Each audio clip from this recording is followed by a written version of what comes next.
Скапа струја сиромашен народ. Под ова мото и под делумно почитување на протоколите за заштита од COVID-19 започна првиот во низата најавени протести на опозицијата против неправдите нанесени од актуелната власт. Преврзаници на ВМРО ДПМН е нешто по 18 часот пред Министерството за правда ги пречекаа лидерот на партијата Мицковски и членовите од потесното раководство, со кои заедно се упатеа кон зградата на Регулаторната комисија за енергетика. Со фотографии од прославата во штабот на СДСМ, на кој се гледа првиот човек на оваа комисија, Марко Бислимовски, транспаренти, заев полни джеп, народот нема за леп, народот трпи за леп да се полни функционерски джеп и по некој црвен картон. Тие пристигнаа пред Регулаторната комисија по пат извикувајќи оставка и мафија на робија. Пред обраќањето на лидерот Мицковски на толпата народ им се обрати и членови активисти на партијата, кои сами се најавија како обични граѓани кои на своја кожа го почувствувале поскапувањето на струјата. Периодот кој што следува ќе биде ноќна мора за Социјалдемократскиот сојуз и секоја неправда ќе го вади народот на улица, порача Мицковски, напоменувајќи дека тоа што на владеечката гарнитура и се чини како нов почеток е всушност почеток на незиниот крај. Ќе го гледате ВМРО ДПМН и ќе ви биде ВМРО ДПМН заедно со коалицијата ноќна мора се до крајот и вашиот пеколен пат.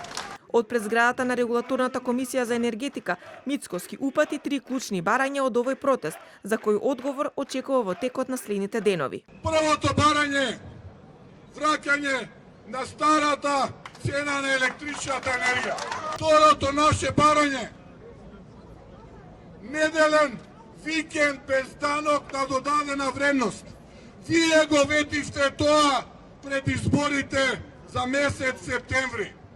Помина еден викенд, вториот е пред нас. Септември има 4 викенди. Имате време, последна работа за денес. А тоа е професионализација на Регулаторната комисија за енергетика. Не вакви партиски војници и слуги и полтрони. Марко Бислимовски, председателот на Регулаторната комисија за енергетика, вели дека ќе го пријави протестот на ВМРО ДПМН за поскапувањето на струјата како политички притисок во секретаријатот на енергетската заедница и делегацијата на Европската унија во Скопје.